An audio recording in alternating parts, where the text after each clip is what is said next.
lesson I'm using a 5.75mm round CZ and a piece of stock gauge 4.5mm square silver that's 35mm in length. First of all, I'm going to reduce the wire to around about 4mm square.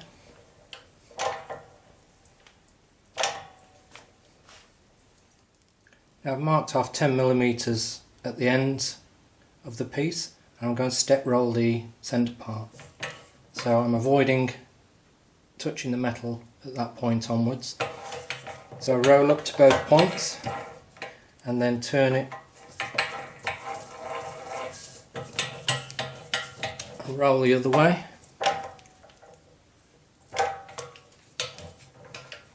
Tightening as you go.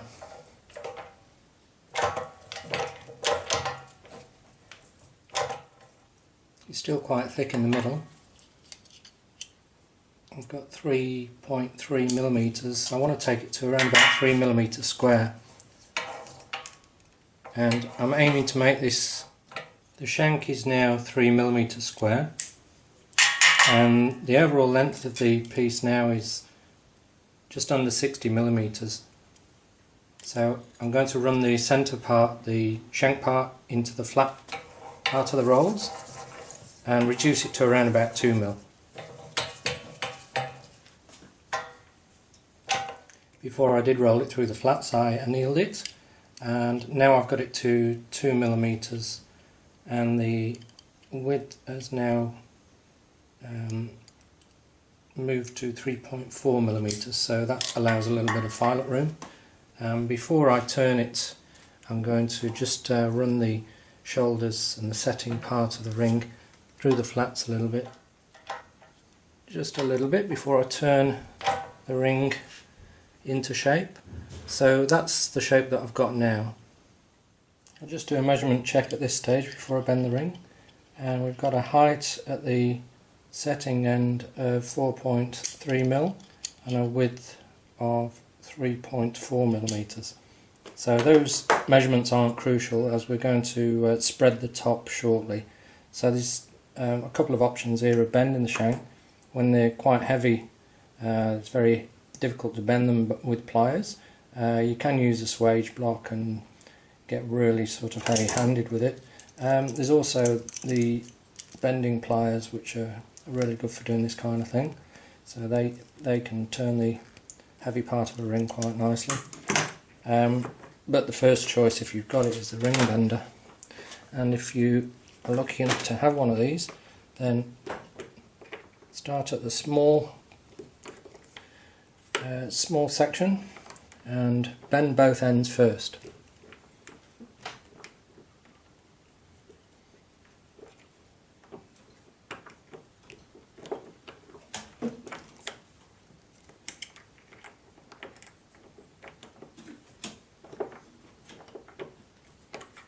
Now, the tool marking doesn't really matter at this stage because there's still quite a lot of work to do on it.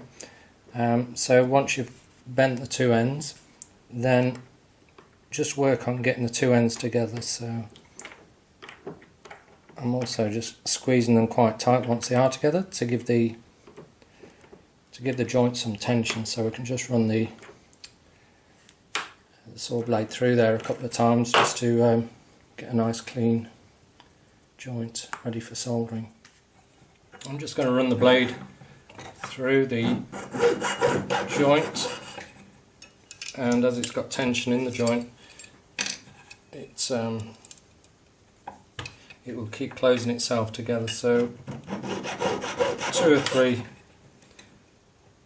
cuts through will do it. We're not after a perfect joint for this because we're going to open it up again once we've got the height into the shoulder through the rolls.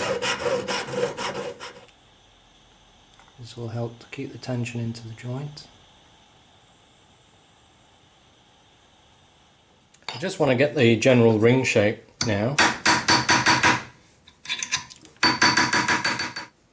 I've got a reading here of size R, which is good because we need it to overlap, and we're aiming for a finger size of O, so we've got plenty there to use up for the shoulders. So we're going to step roll the shoulders of the ring. So just run it through the flat part of the rolls, right through the joint there.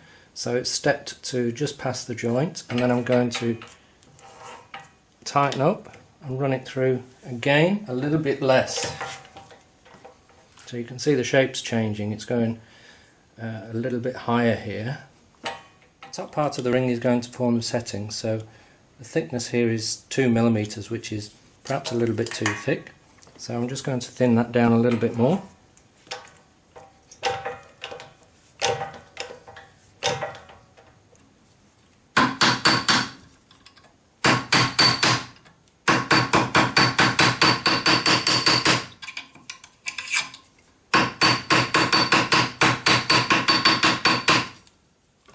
Going to hammer the ring so that it's nice and flat this way. I've got the ring into a generally the right shape that I'm after, but it looks a little bit tatty, so I'm going to file it up and get it prepared for opening the shoulders, ready for forming the curved ring.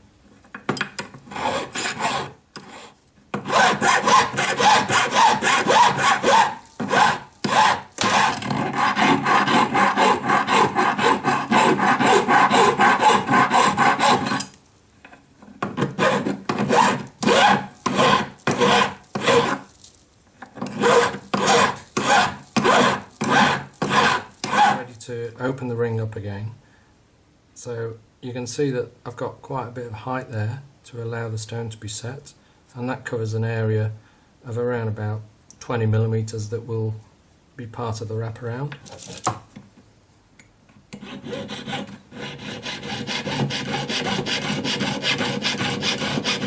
It's very important that you have a look at the drawing or the picture if you're copying a picture that a customer's given to you, because it's very easy to make the mistake of having the wraparound going the wrong way, and sometimes this doesn't get picked up on and doesn't really matter, but it's best to follow the instructions you've got. So I'm going to go for the wraparound with this side of the shoulder going out that way. So it's time to get a little bit brutal with the ring now, and I highly recommend using a pair of nylon pliers just to reduce the amount of tool marking you're going to do. And you need some decent round pliers that are quite strong. So what needs to happen first of all is the angle needs to change so that the bottom part of the setting will connect properly. So I'm just going to use my chain nose pliers just to alter the angle there.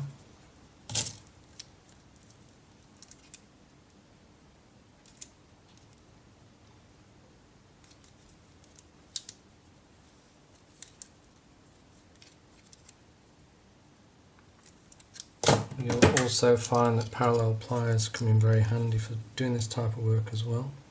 My parallel pliers have got grips on the jaws, so it's they're less likely to slide around.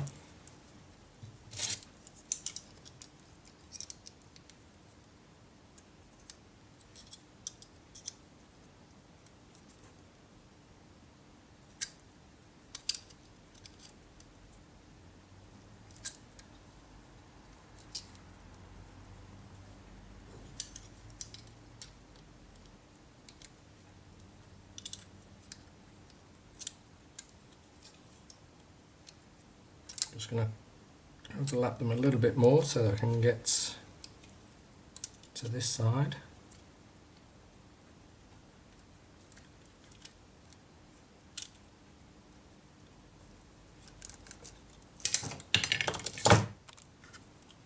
I'm now using my bench peg because there's a little bit of levering I need to do.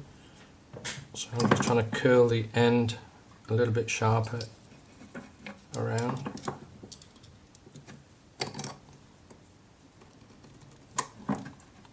And at this stage I'm more concerned about getting the joints at the bottom closed, and we can work on the shape of the top once we've got it soldered again.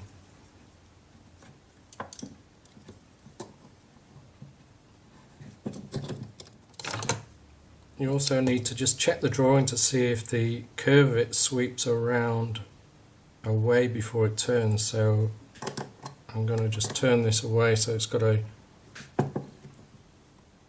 more attractive curve to it. So it's got more of a wave.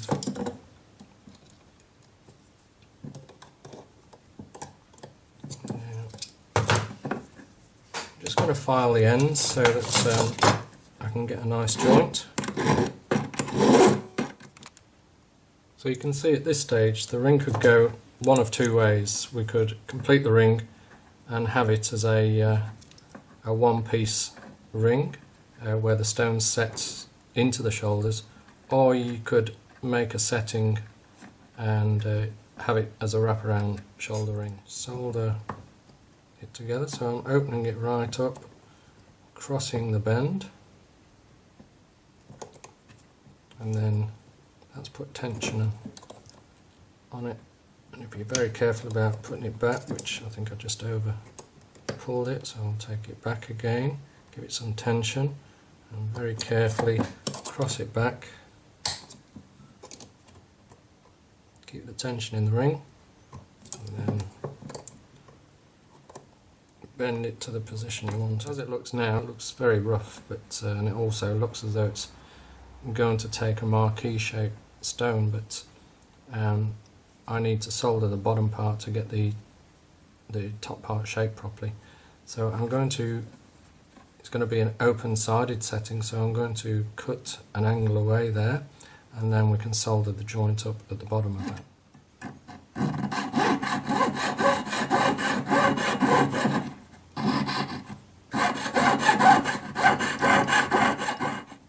Okay, I've opened the sides up now. You can see the setting's quite thick there, so we can thin that off afterwards.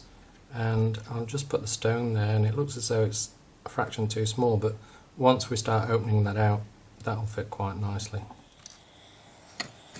Now I'm going to use hard solder again because it is actually the only joint in the ring, and I want a really strong joint here.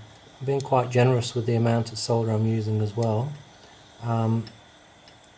as we've got quite a bit of cleaning up to do once we've done this, so just need to file off any excess solder as well.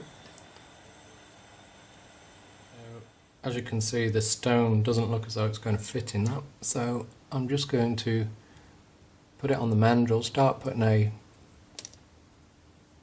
general ring shape into it, and then I can just start shaping the setting.